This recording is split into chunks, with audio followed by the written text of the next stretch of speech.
Team Happy and Fit? Happy Tuesday. I feel like I've been gone for legit a week and a half, which is crazy. It feels really good to be back. I'm ready to be back and have this child. But it's been an incredible week and a half, and I'm so excited to share more with you on that. But if you could log out of Facebook and put your phone away and be here present, turn on your video, grab a pen and paper, and we're going to do this thing real fast. Question for you is, when you think of a leader, who comes to your mind? Can you write that in the chat? Like, if there's someone, a leader, it could be like Martin Luther King Jr., it could be your mom, I don't know. Who do you think of when you think of a leader? Who comes to mind? My husband, but I was so thankful to have met him. That was so great. I love that he came to our meetup. That was so fun. I feel like it makes it so much more real when you can meet spouses. It's great. Anyone else? Rosa Parks. Besides you, Kente. Okay, who loves Kente here besides Carrie? I do. He's so great. My coach, Chris. Emily, I love that. Consistency is key. Morgan Schaefer. Aaron, you see that? Kim, you're so sweet.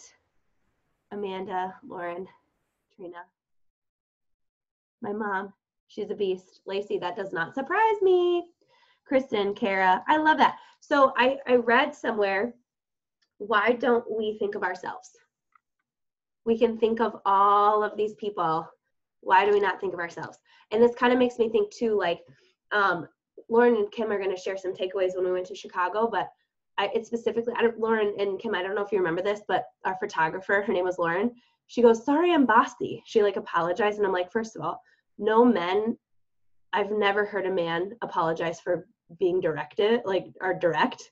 Like, he's not like, oh, I'm sorry, I'm bossy. Like, he doesn't, right? Like, have you ever heard a man say that? And so when she said that, she was so good. Like, she was so good. She was very assertive. She knew what she was doing. It was her craft. It made our job so much easier. It made her job so much easier because she knew what she wanted. I mean, like, to the point where she's like, take off your watches. Like, it was just like that. And I loved it. And so she said, I'm sorry, I'm bossy. I'm like, are you kidding me?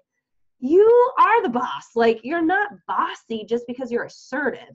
And so I think that quote of or that question, like, why don't we think of ourselves as a leader, I think is the issue. I see myself as a leader, and I'm not afraid to say it. And I don't think that there's one characteristic of leadership. I think leadership can be servant-minded. I think leadership can be a heck of a lot of things. I'm a blunt leader. I'm like kind of a gut check leader. I'm going to just tell you the truth leader. But I don't think leadership is categorized in just one way. And so I just really want to encourage you to obviously surround yourself with other leaders, but can you start maybe saying in the morning, like, I'm a leader? And in the book that I read, so much of our subconscious is the way we live. So the way we think is the way we live. And so if you're thinking like, I'm afraid, you're going to live afraid. I am not worth it. You're going to believe you're not worth it. No one's going to join me. No one's going to join you. Like, if you just think that. So instead, I was repeating to myself even today, I'm like, I'm relentless. I'm powerful. I'm caring. I'm a great wife. I'm a good leader. I really care about what I'm doing. I love this business so much. I love helping other people. If I'm pushy, it's pushy to potential. Pushy not to degrade anyone. Like, if I'm being pushy, it's because I see massive potential in them. And I'm not going to be afraid to be pushy when I know that it can help them. I'm intentional, right? So these are the words I'm using, but I'm also I'm a freaking good mentor. And do I mess up? Totally. Do some of the leaders that you listed on here, have they said something that didn't jive with you? Did they do something that maybe, it's not idolizing someone, right? They're human. They're going to not have it all together. Some of you listed me, and I've said things that Eric's like, you can't say that. Or I've had people message me being like, hey, I need you to consider what you said. And I have to take that in. I have to be like, okay, I'm going to learn from it, but I'm not going to stop sharing my voice. Right. So I just want that perspective as we start this call. If you're a new coach, freaking welcome to our Tuesday call. It's just a best practice. It might be me or it might be others sharing just what's working for us. For us, I think everyone on Happy and Fit or whatever your main hub is that everyone's here for self-care. And so I think I saw this, I made this post that like people like are running, like they're like, I don't have a warm market, I don't know anyone, or what, like whatever jumbo crap you want to tell yourself so you can make excuses for not doing this. But it's like there's 1 billion users on Instagram a month, 2 billion users on Facebook a month. And they're like in Milwaukee, I saw a population sign and it's over 500,000 people. There's not even 500,000 coaches in the network. So like all of Beachbody like wouldn't even fit in Milwaukee of coaches. And I was like, there are so many people I don't know. And I've been doing this for 5 years. And so what I've had to do is I've had to connect, expand my network, put in effort. So there's that. But if you're here, like we are so excited.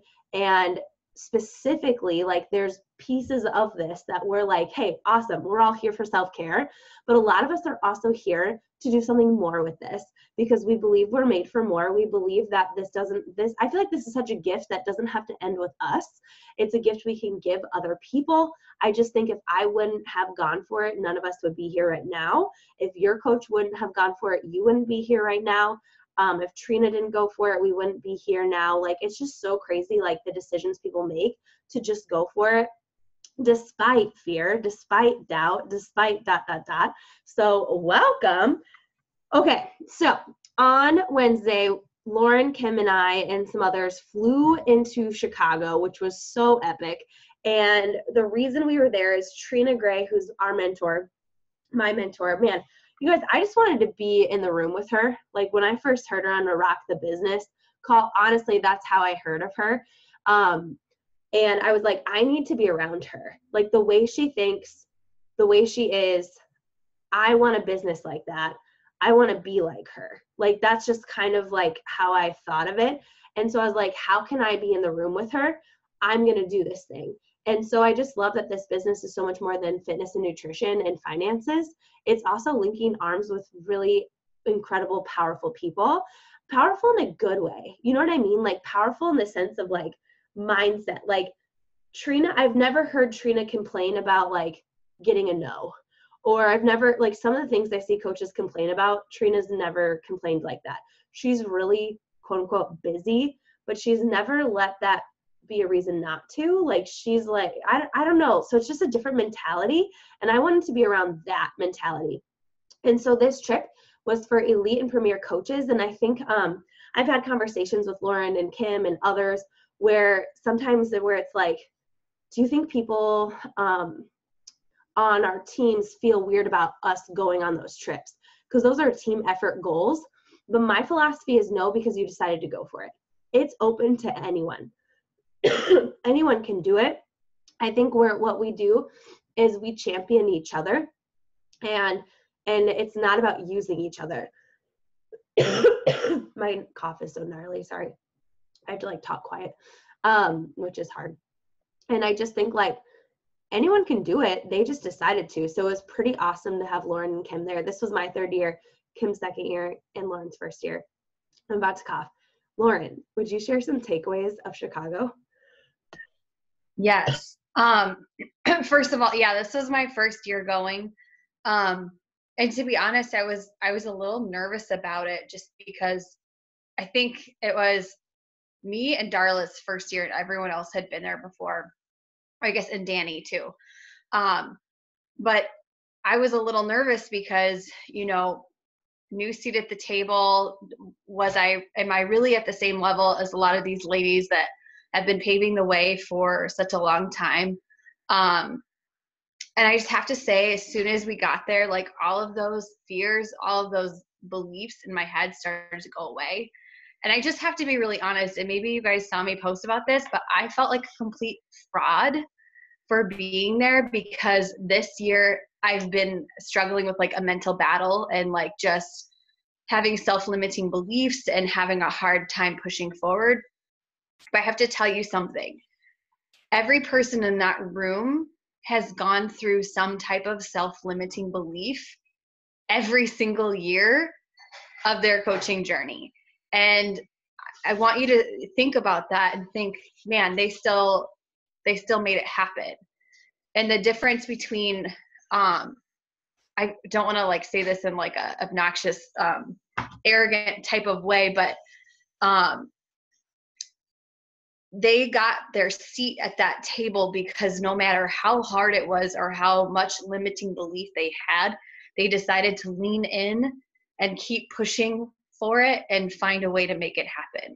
And I just think that that's such a valuable thing. If you are feeling like you're in a funk or feeling like, oh, it's not going to happen this year, you are in the driver's seat. You get to decide at any time whether or not you want to go for a big goal, or find new people on your team and get some new excitement. And I just want to let you know that you at any time can decide to go for it. I was a yo-yo coach for a long time. I had a lot of passion for the programs, but I didn't always do the behind the scenes type of work. And that's the type of work that gets you to an event like that.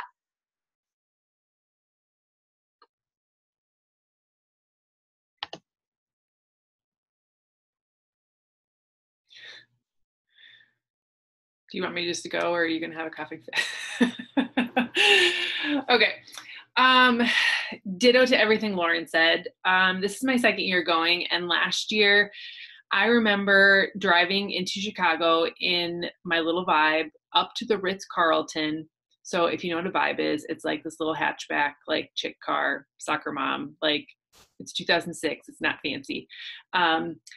And pulling up to the Ritz-Carlton after coming through heavy traffic, downtown traffic of Chicago, completely frazzled.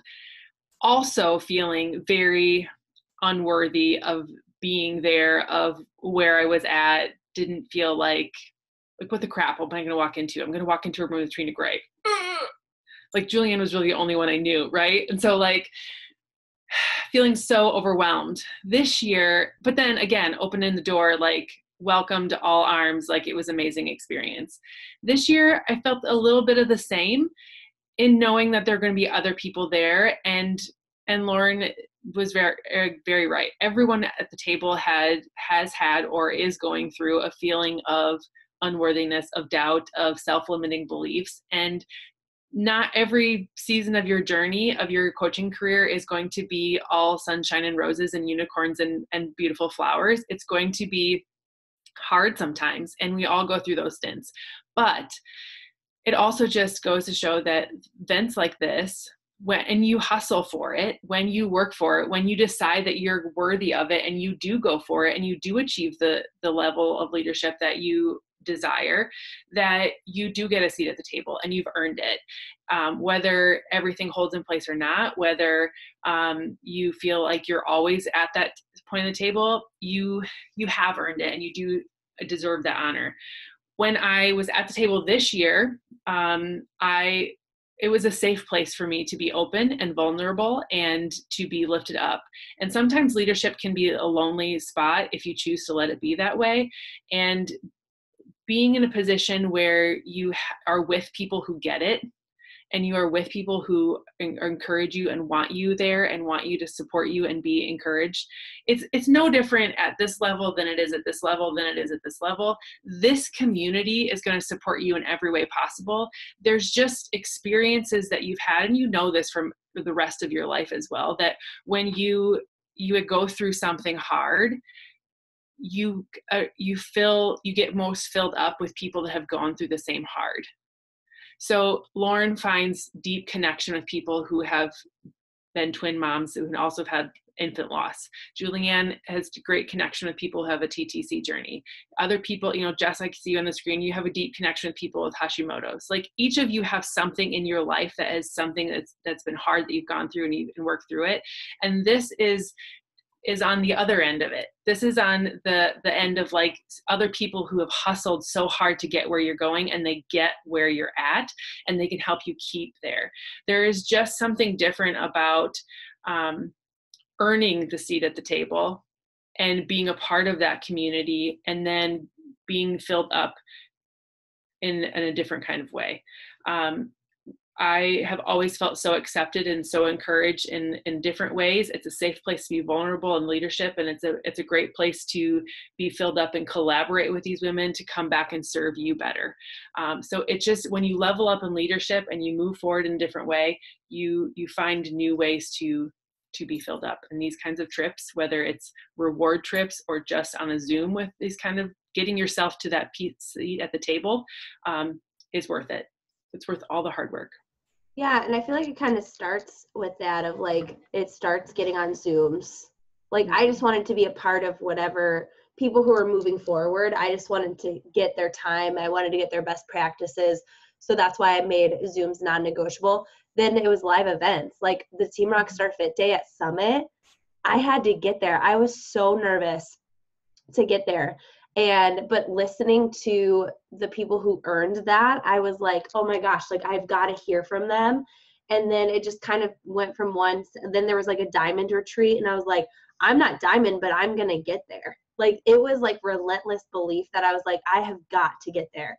I'm going to figure this out. And I think so many times I've seen so often of coaches who are like, I'm going to wait till like or like, next month. And I'm like, I've been calling y'all out. Like, I'm like, why not now?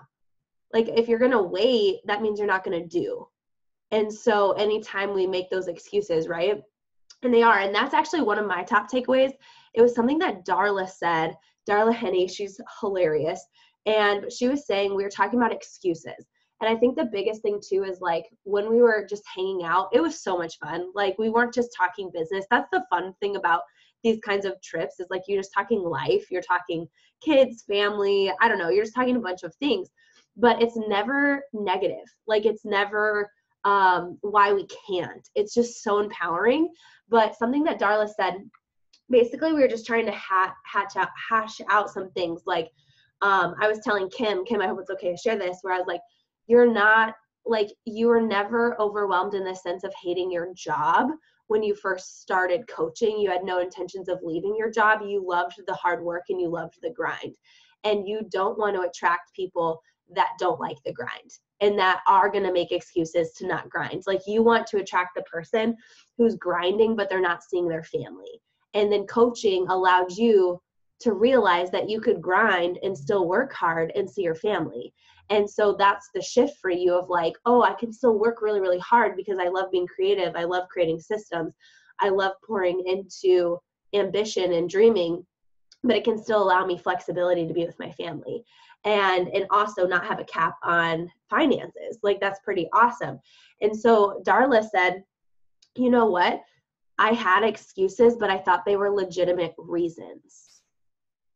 Did you all hear me on that? She didn't see them as excuses because they were legitimate things going on in her life. And she's like, I had to realize the priority of them. And so what she means by that is like, it's not an excuse. My kid really had dance class. But I didn't realize that it took some sacrifice. What I didn't realize is that this is inconvenient, but it leads to a life of convenience. So I realized that I didn't have to go to every practice, that I didn't have to say yes to all these things I was saying yes to. And when she said that, I was like, oh my gosh, because how often, because of your mindset now, you just look at everyone who's telling you no as that they're just making excuses. What if they don't see them as excuses? What if they see them as legitimate reasons? And so you have to figure out a way to communicate that. And so when she said that, I was like, I don't even know if Lauren and Kim heard that. It was so small. Like, it was like just like a little thing she said, and we kind of moved on. But I was like, it kind of just struck me. So she didn't view it as excuses because they were legitimate reasons. Yeah, like my kid having baseball practice tonight could have derailed me being on this call. But baseball practice was from 5:30 to 7. This call's at 8. I could still make it happen. Like, there are people that I get on other Zooms that we're a part of that are in headphones and all you see is the ceiling of Target, but Yep. like they're on. Yeah. Listening, they're making it happen. Like, if it's important to you, it will happen. We all have the same 24/7.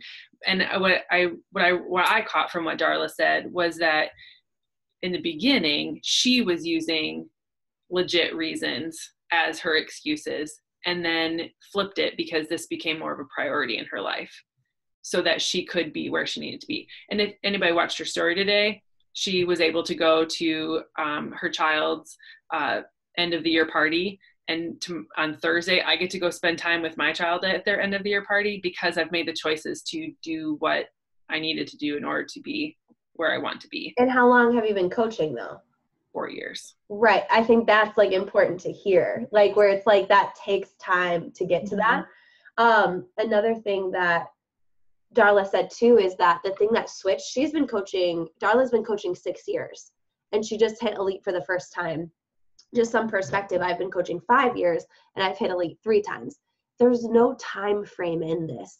Trina's been coaching 11 years. She's hit elite about to hit it 7 times. So like it's you know what I'm saying? There's no like you have to hit diamond your first 3 years. Like if you hit it your 4th year, sweet, just keep going, right? We can just put that pressure on ourselves that someone else's time frame needs to be ours. It's not. It's just proof you can do it. So just do it. But she said that the first I don't want to say 5 years, like first 4 years of her business, she was copying everything from other coaches. She didn't have a voice. She's like, well, I figured they were doing the work. Their wording was really good. So I just used it. And no wonder nothing happened. And I was like, whoa. She was like, I'm embarrassed to say this. Like, that's what she said.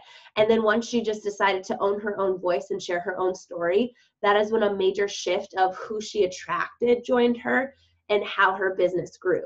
And I was like, wow, there's a lot of coaches that will message me saying, hey, I really like this. Like, I'm going to use it. And I'm always like, to each their own, but I know how this goes. I know how that, like, you can take whatever you want, but it's not going to work. Not because I don't want it to for you, but the only way to really stick out in this is use your voice. I feel like I'm very particular in how I speak. I'm a list person. I'm an 8. Like that's just even in my content. I'm such a lister. And the way that what I talk about is so blunt. Like that's just kind of how I am, where my voice isn't going to fit your voice because I'm not you. You're not me. Right. And so she took ownership on that. And I thought that that was really powerful. I just thought too, like, all those ladies know where they're going and they've made sacrifices. Like they made it happen. Like just listening to them and their stories of doing it and their hunger. I was like, this is who I want to be around. I don't want to surround myself with people who are overwhelmed. I don't want to surround myself with people who can't figure out how to make a workout happen. I like that kind of thinking. I don't even understand. Like, not saying it needs to be perfect. Believe me, this week has been weird, but I'm not talking about it in the sense of like, oh, like workouts are hard. I'm just like, oh, I've got to course correct. Like, I just like get it done. Right. But I don't want to surround myself with people who are like, it's a struggle. The business is a struggle. Inviting is a struggle. It's hard for me. Where I'm like, no, you're just allowing it to be. But when you're around someone like Dan Detra, Lauren Lundberg, Kim Meyer, they have the courage to go for it. And yet people look at them and be like, they might be thinking one thing. And I think it's really easy to watch people who go for it and start making excuses for yourself or start like getting insecure and blaming that they're like not authentic or like it's luck or they're just hungry for this or that. Like I've been there. I've been like that before. And let me tell you, that kind of thinking gets you nowhere. And I hope that's not how we're thinking, but I think naturally we're naturally territorial and we're naturally intimidated. And I hope, and I think the biggest thing when I hung out with all these women was like, the last thing I felt was intimidation. I felt encouraged. I felt refreshed and I felt excited. I felt rejuvenated. I felt like, wow, anyone can do this, because every single person on that trip was so different. So different, like so incredibly different. And like, I remember Darla, she just looked at me, she's like, Julianne, what'd she say? Something like, you're a lot more, I don't even know. You're a lot more simple than I would have imagined. Like, Kim, what would be your take on that? I'm like, what she meant by that? Like, Like, you're not high maintenance. I'm not fancy at all. Like, she was just like, you're kind of this like boss. Like, you're just like, you just a go-getter, like kind of trailblazer, like whatever. But like, wow, like you just wear your slippers every day. And I'm like, I do. Like, I wear my slippers every day. Like, when I get to work, I have a routine. I wear sweatpants, I put on my slippers, and like I grab my glasses. And she's like, huh, like, wow, like it's just so simple. And I was like laughing. And I'm like, I feel like that's pretty much our tribe, but anyone can do this. It was just really, really cool.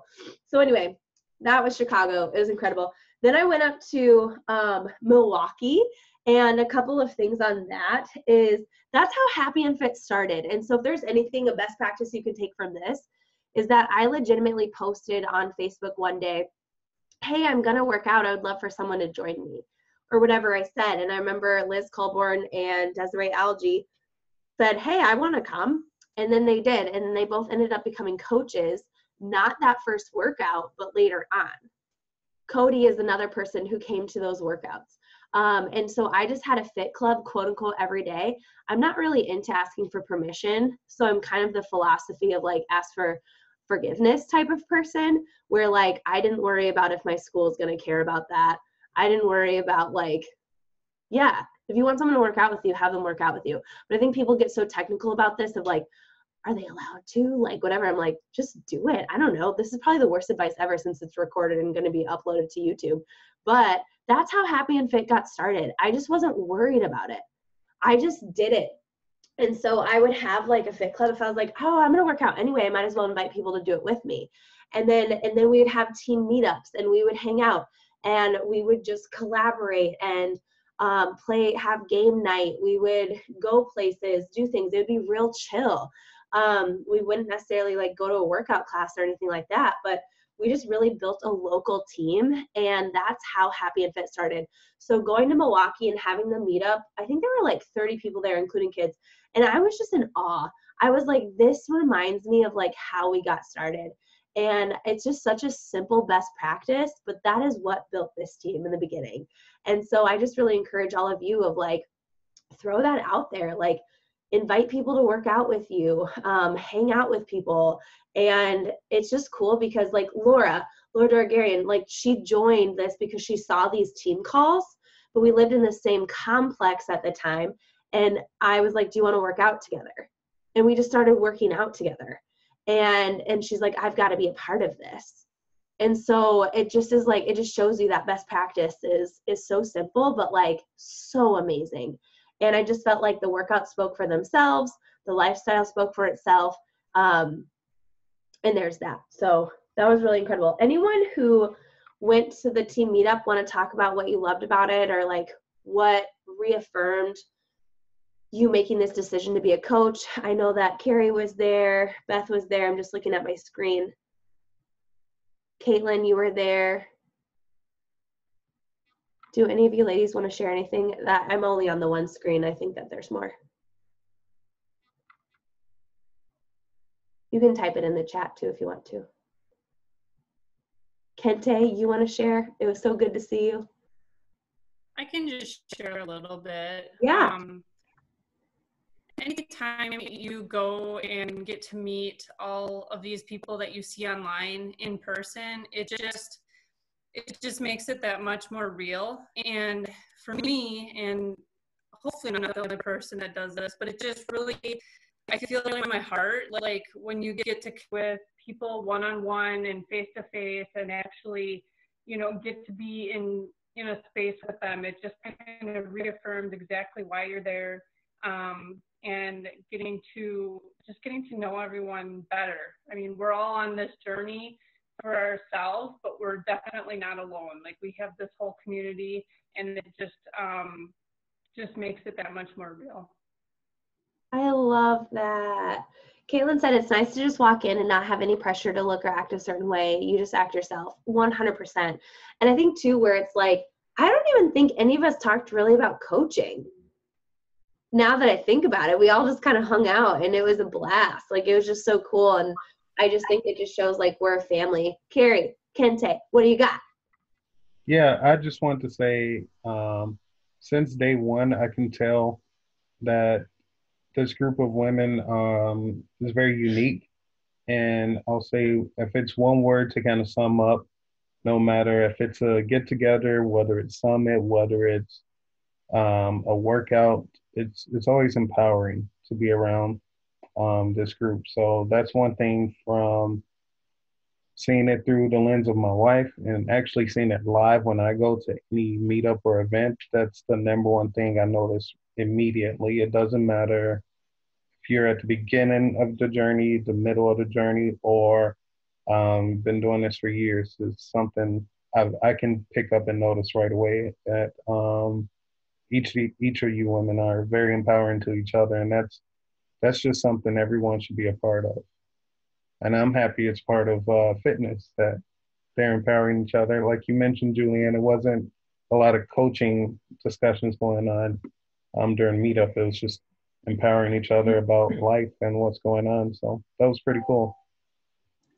I agree. It was just about life, and it's like you watch people through social media and you see them like grow. Like I was just telling Caitlin, like look at how far she's come with her like confidence and stuff like that. And just like seeing people like coming out of their shells and just seeing like physical transformations, but also just like, you know, inner transformations and stuff like that. And just like how we just know each other, and it wasn't awkward. You just like you've known them forever. And that's all because of like you started this team, and like we all are branching out. If it wasn't for this, like we wouldn't have known each other. And so that's just amazing.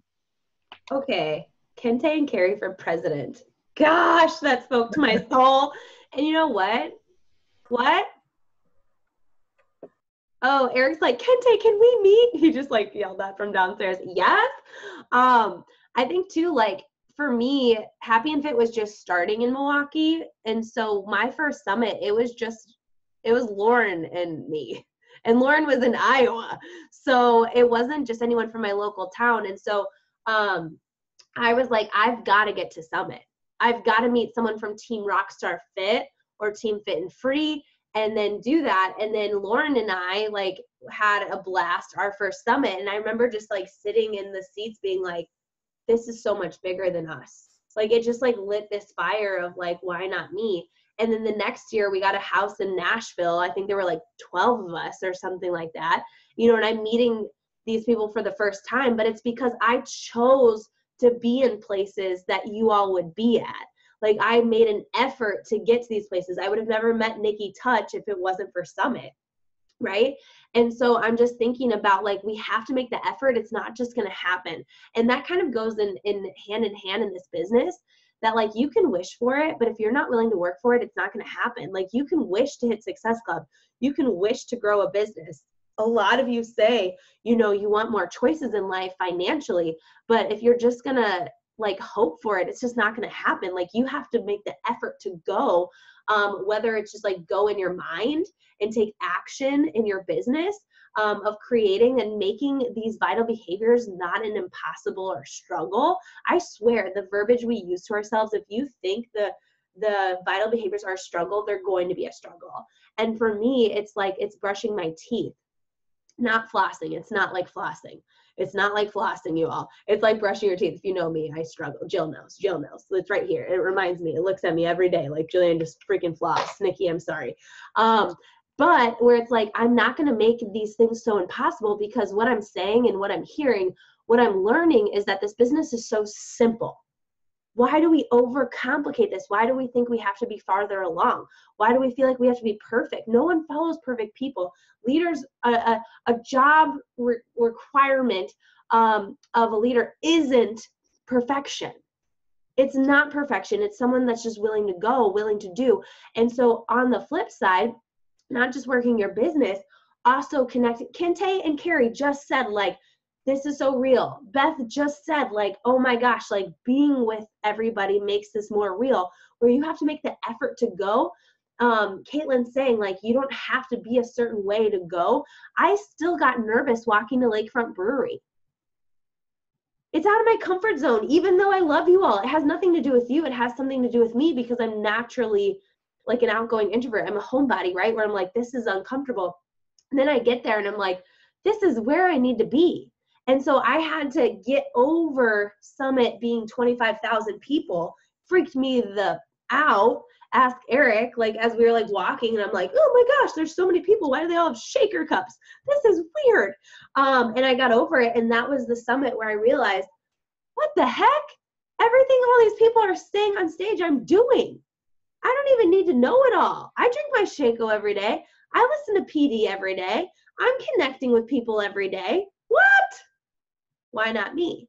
That's the question I asked myself, and I got to work. I was a new Emerald, or I wasn't a new Emerald coach, but I was an Emerald coach.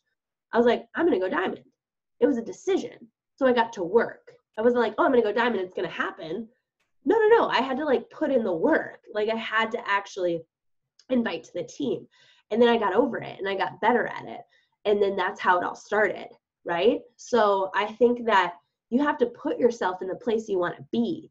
And you may not feel ready. You may not feel like you know everything, but I don't think any of us did or do. I don't know everything even now. I wing a lot of my mentorship, but I'm just speaking from my soul, speaking from experience and just going somewhere. So how about you find the way, make the way, or build the table, find the table, go sit at it. Like you deserve it. And I really, really believe that so much. When I was in Milwaukee, I shared what my Instagram time usage was. It was 53 minutes on average. Did you guys see that in the coach collab? And I was just thinking about how many of our team members look at posts, and you can see who it is. I've brought this up a couple of times, but yet aren't doing anything in this business. They're not hitting Success Club. They're not going Emerald, but yet they're on social media, probably more than me, but they don't have time. And I was thinking about that, 53 minutes on average on Instagram, where I'm like, man, I still hit my goals. Man, I'm still building like an incredible business. 53 minutes is less than an 8th grade class I would teach. That's pretty good. And then I wonder how much time you're spending on social media, but you're not moving the needle forward of action. So just to give you a little bit of perspective, a lot of people are like, I don't want to be glued to my phone. I don't want to be a slave to my phone. Then don't. Like, turn off your notifications, permission granted. My best friend Hannah was like, can you please just like make an exception for me and turn on a notification so when I call you, you get a notification? I was like, you can do that? I'm a caveman. You can specify who you want to get notifications from? She's like, yeah. And I'm like, yeah, I'm probably not going to do that. Because she's like, I called you like 3 times. I was like, oh, well, we're here now. You know what I mean? Like, we're together now. So that's great. That's probably why my Lyft driver wasn't getting my phone calls, because all my notifications are turned off. I left my phone in Kenneth's car, but everyone knows about Kenneth now because he's my BFF. But I turn off all my notifications. So here I am. I rented an Airbnb with my soul sisters from college. And I mean, like, we're all in each other's weddings, things like that. You guys, I did not touch my phone for 24 hours. I FaceTimed Eric once. I did not touch my phone for 24 hours. It was upstairs away from me. I was with 5 other ladies. I love them. They were on their phones way more than me. I wasn't even on my phone. I was right where I needed to be, right where I wanted to be, and I didn't want to be on my phone. My business still moved forward. I helped a coach get started, hit Success Club, ... made it happen, and I'm not glued to my phone. How? Discipline. How? Vision. How do I want my life to be? I want to feel fulfilled every single day. I want to be present, but I still want to build an empire. And that's not bad to say. Can we get that out of our head? I want to build something with legacy. I want to build something to where my kids see me building something from the ground up. I want to see my kids to see that I'm present and that I'm focused, but I'm driven, and I'm building a business that I love, that I adore, that I respect, that I have integrity with, that I want to share my voice. But the point of that is that I work in an online business, yet didn't touch my phone for 24 hours. And yet people who say they don't have time, they're on their phones all the time doing what? Like, what is going to help you more? That Netflix show or inviting? Here's the deal. I watched that Michael Jackson documentary thing. You guys, freaky AF, like the Finding Neverland, Leaving Neverland, whatever that was. However, I worked my business before that. priorities. Business comes first, right? That stuff comes first. Sacrifice comes first. I got on a Saturday chat with all of you. I had like the craziest few days. I think I had 4 hours of sleep, got up, out of town, all this stuff, ready to rock and roll. Who was on that call, right? Like we rocked it. Like it was cool. It was great, right? Did I tell you how I was exhausted and tired and how much of a life of a struggle it was? No, I just showed up. And that's what you do. That is what you do. And that is how it's done. I just thought that was interesting. And then another thing I noticed when I was in Milwaukee, not Chicago, is the amount of complaining about jobs. When I was with all of my friends in education and things like that, like they're freaking like amazing. But it was so much of the struggle and not so, I was like, what do you love about your job? Why are you still doing this? Like, what's going on? And it just hit me where I was like, in Chicago, none of us complained about coaching. None of us hated on coaching. None of us regretted coaching. None of us were pointing fingers at anybody with coaching. None of us were like, it wasn't like that. It was like talking about a struggle is about like, how do we find a solution and how do we get better and how do we make this a lesson? And I just thought that hit me because sometimes I'm not around that, where I was like, there are a lot of people who hate their jobs and they're just like there. A lot of my friends were talking about how like they're like, even as administrators, like what they're getting paid and they're not getting raises. And I was just like, whoa, like this is a big reality check for me of like validating my decision. And I was just even thinking too, like everything I've done to this point was risk. I'm not telling you to go quit your job. That's the last thing I'm telling you to do right now because it takes a special kind of mentality to do that. But all I'm saying is it does require sacrifice and you like risking, well, if someone is going to call me out on something or put me down or whatever, I'm willing to do it anyway. That's what I'm talking about because it is not worth living day to day not feeling fulfilled. And I was just so blown away because I was like in Chicago, like the drastic thoughts of like occupation, passion, purpose, drive was so different. And I'm like, whoa, this used to be my world. And it's not anymore. Okay, so I read this book, 2 books. I'm gonna break this down for you. It's so good. In the next 10 minutes, you're gonna want to take notes. So Wolfpack, Abby Wambach, she was a U.S. soccer Olympic gold medalist. She has the most goals scored for men and women nationally or internationally ever. So she has scored the most goals out of men and women. And I don't know if you guys have read this, but it's so good. There was a particular chapter where I was like, oh my gosh, like this is going to speak to your soul today. And I just want to highlight a little bit of it. And it had to do with failure, which I feel like everyone is so afraid of. So old rule, failure means you're out of the game. And sometimes I think we think that like I'm done if I fail, right? But the new rule that you need to live by is failure means you're finally in the game. You're finally in the game. So here are some things that she said that I think are really important for you. So she, before she was pro, she went to go visit the U.S. women's national team locker room, and she saw a 5x7 photo at the entry and exit of the locker room. And she's like, you would think that this photo would be like a win or like a celebration or something. This was the photo that all of the pro women looked at every time they left and entered the locker room. It was a picture of their longtime rival, the Norwegian national team, celebrating after had just beaten the USA in 1995 World Cup. So, it's giving me goosebumps. So this picture is a celebration of their rival beating them. That is the picture they looked at every time they left the locker room. It was a picture of their own team's last defeat. They began to explain to me that the first order of national team business is to win. So that's their number one goal, is to win, right? But that when failure does come, because it will, the team isn't afraid of it. The team is fueled by it.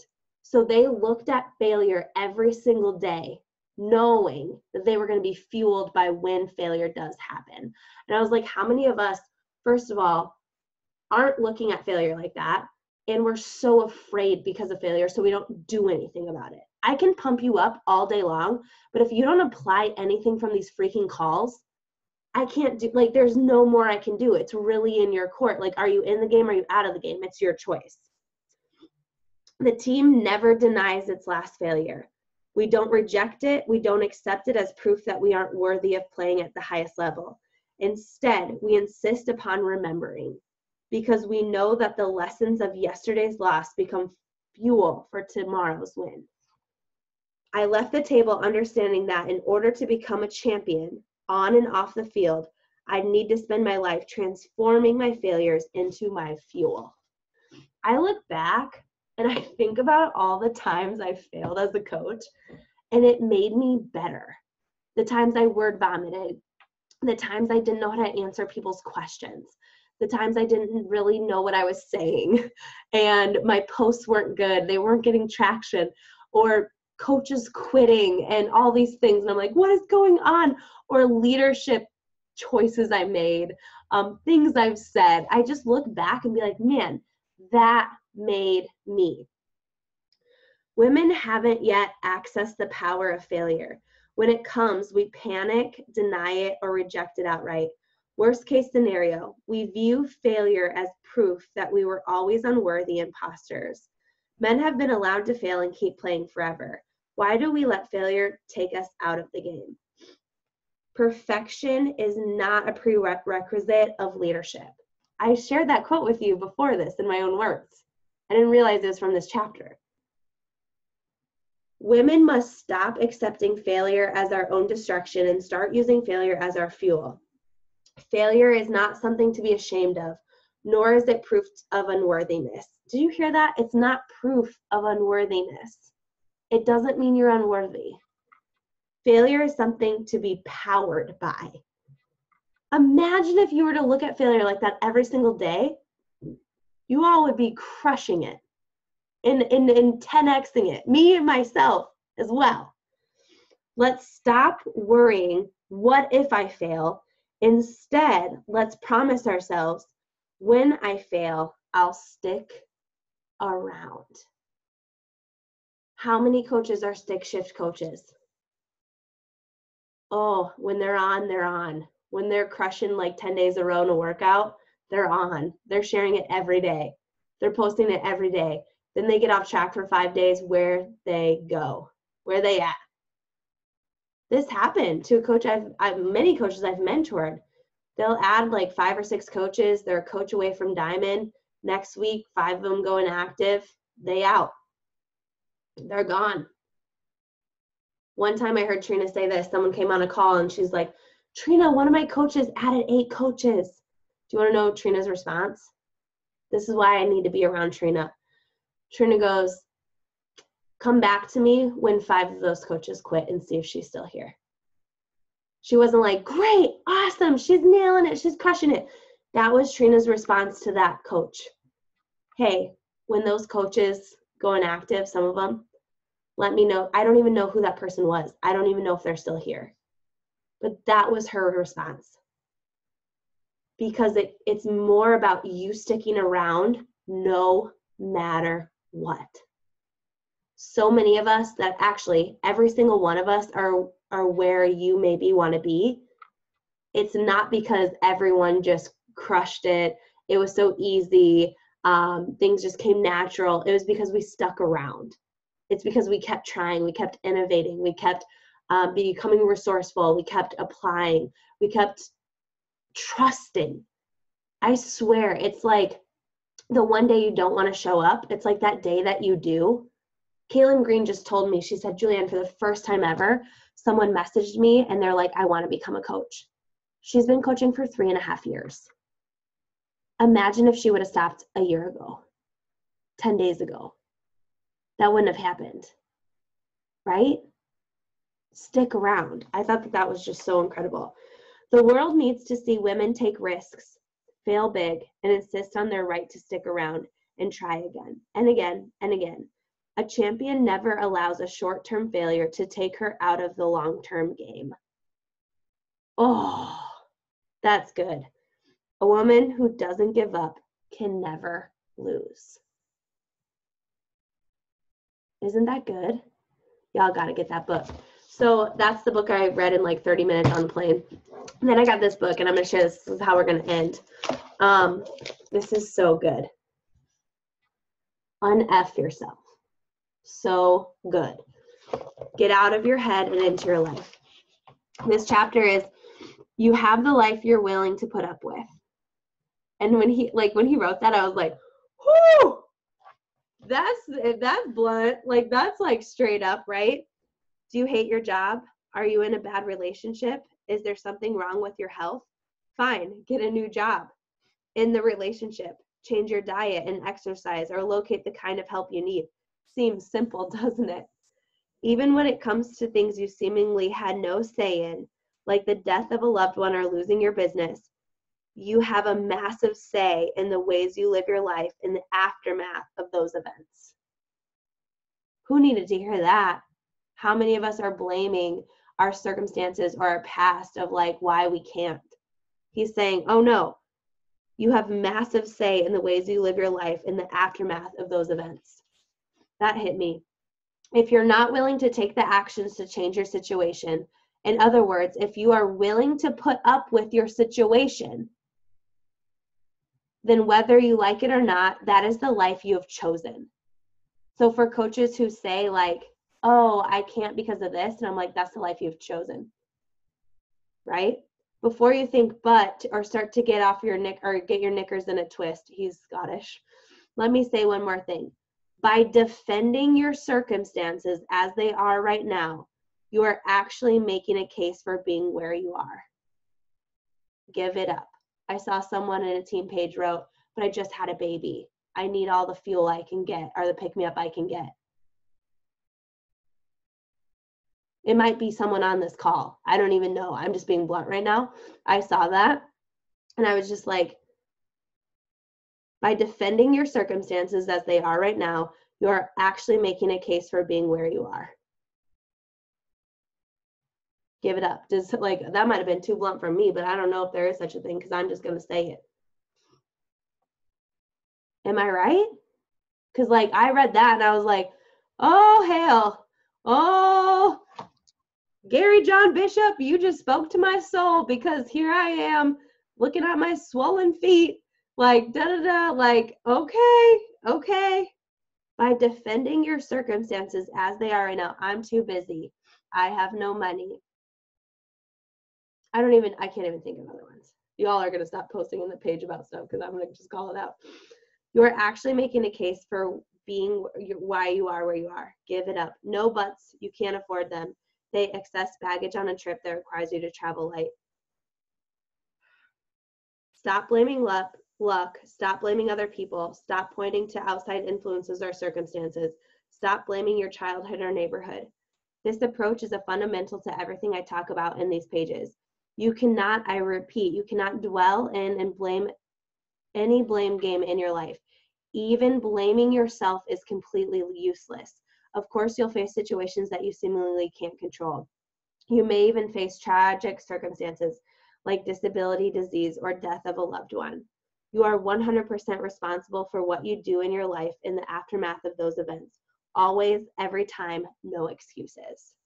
It starts with you and it ends with you. No one can make you willing, and you cannot move forward until you are really willing to make the next move. Every time you add the but to the end of the statement, you turn yourself into the victim. Willingness to change and willingness to let it go, willingness to accept, real magical inspired willingness. Either you control your destiny or your destiny will control you. Life won't stop for your pauses and procrastinations. Life won't stop for your pauses and procrastinations. It won't stop for your confusion or fear. It will continue right along without you. Whether you play an active part or not, the show will go on. And he said you have to be willing. So am I willing to go to the gym? Am I willing to put the work in on that project? Am I willing to face my social fears? Am I willing to ask for a raise or quit this shitty job? In short, are you willing to stop living the life you have and start living the life you're after?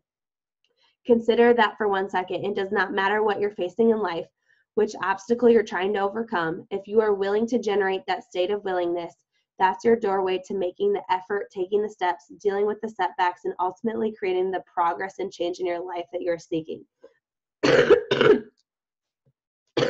Sometimes declaring your unwillingness can be just as powerful. Are you willing to live with a body that's unhealthy? No. Are you willing to continue living paycheck to paycheck? No. Are you willing to put up with unworkable, unsustainable relationships? No. Unwillingness ignites resolve and determination. It provides an access to taking a robust and urgent approach to your situation. When you are unwilling, it often represents a line in the sand where you're no longer willing to go back the way you came. Only when you're unwilling to continue just simply existing, feeling unsatisfied, unfulfilled, you will make an effort necessary to make a change. Only when you're unwilling to put up with the bullshit any longer, you'll grab your shovel and start digging. So anyway, he talks about like, what are you willing to do and what are you not willing to do?